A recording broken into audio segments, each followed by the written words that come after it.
Oke, assalamualaikum warahmatullahi wabarakatuh.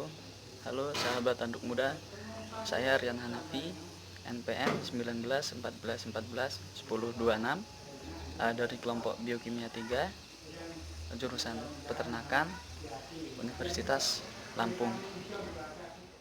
Kesempatan kali ini saya akan berbagi pengetahuan tentang uji ekstraksi dan aktivitas enzim amilase.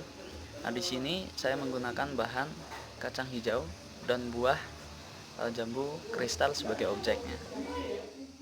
Sahabat semuanya, sebelum saya melakukan uji ekstraksi dan aktivitas enzim amilase, di sini saya akan menjelaskan bahwa enzim itu adalah biomolekul berupa protein yang berfungsi sebagai katalis dalam suatu reaksi kimia organik.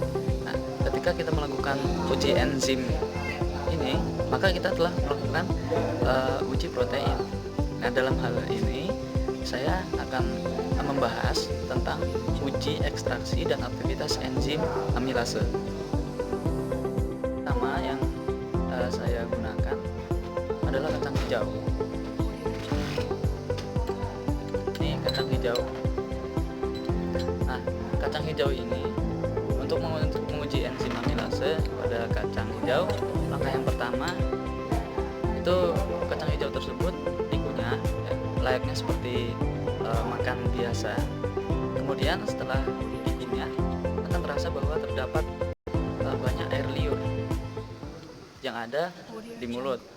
Nah, kandungan mineral dan karbohidrat pada kacang hijau ketika dikunyah, maka kandungan tersebut berubah menjadi cairan-cairan liur. Nah, sehingga cairan-cairan air liur tersebut mengandung alfa glukosa. Nah, karena mengandung alfa glukosa, maka dapat disimpulkan bahwa kacang hijau ini merupakan bahan makanan yang termasuk dalam enzim amilase. Nah, hal tersebut dikarenakan pada kacang hijau itu mengandung karbohidrat dan serat yang banyak.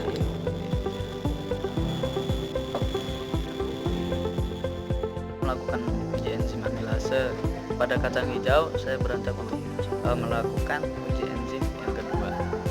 Nah, pada uji enzim yang kedua ini saya menggunakan buah jambu kristal sebagai objek. Nah, ketika akan melakukan uji enzim selanjutnya, mulut harus dalam keadaan yang bersih.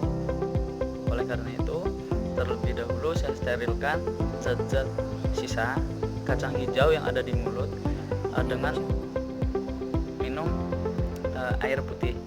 Kemudian istirahat selama 5 menit.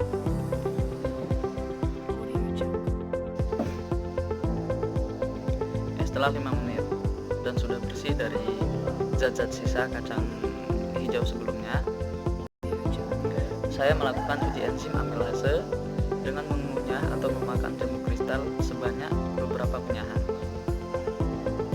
jambu kristal. Nah, ketika saya mengunyah, saya merasakan bahwa air yang ada di dalam mulut lumayan banyak. Liur yang didapat dari jambu kristal tersebut, karena pada jambu kristal tersebut mengandung banyak protein, vitamin C, vitamin E, kemudian ada karbohidrat, serat, omega, dan zat potasium, mineral, zat besi, dan lain-lain. Sehingga karbohidrat, serat, dan mineral itu menyebabkan terciptanya liur pada kunyahan jambu kristal tersebut. Nah, air liur terkandung enzim amilase jika dia terdapat zat gula atau glukosa, di mana glukosa didapat dari karbohidrat dan serat.